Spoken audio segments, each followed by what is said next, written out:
काकू नमस्कार, तुमचं नाव सांगाल? अपर्णा दळवी. ओके. आणि तुम्ही कुठून आलात? मी मालाडहून आले.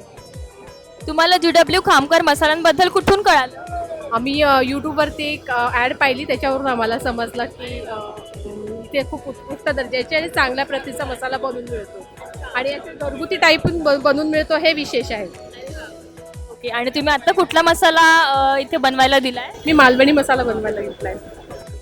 तुम्ही आधी कुठे बनवायचात आणि आता इथे बनवता, तर तुम्हाला काय डिफरन्स वाटतो? घरी आम्ही आधी करायचो, तर मग थोडं दळण्यासाठी जे काही एफर्ट्स लागायचे खूप प्रमाणामध्ये, मसाल्याचा धूर व्हायचा घरामध्ये, किंवा दळणाला दिल्यानंतर तो जो काय दळणारा माणूस आहे तो कशा पद्धतीत दळत असेल माहीत नाही, 8-8 दिवस ठेवून घ्यायचा मसाला, मग त्यासाठी तगारा लावायला लागायचा. पण आता इथे सहज आणि सोप्या पद्धतीने मसाला पटकन मिळून जातो.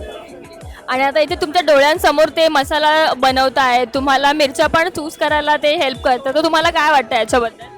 मला खूप सोपी आणि इझी वाटतं. म्हणजे आत्ताच्या धावत्या जगामध्ये आणि धावत्या युगामध्ये ही जी मेथड आहे ही लेडीज महिलांना थोडी श्रम कमी करणारी आहे. अरे वा, खूप चांगल्या पद्धतीचे मसाले मिळतात, उत्कृष्ट दर्जाचे. कारण मी आता पाहिलं तर क्वालिटी एक नंबर आहे, स्वच्छ आहेत आणि आपल्याला विशेष दाखवून प्रमाण आपल्या प्रमाणाने आपण ते करून देतात, हे महत्त्वाचं. आणि इथे अनेक मसाल्यांचे शॉप्स आहेत, पण तुम्ही फक्त GW खामकर मसाल्यांमध्येच का आलात?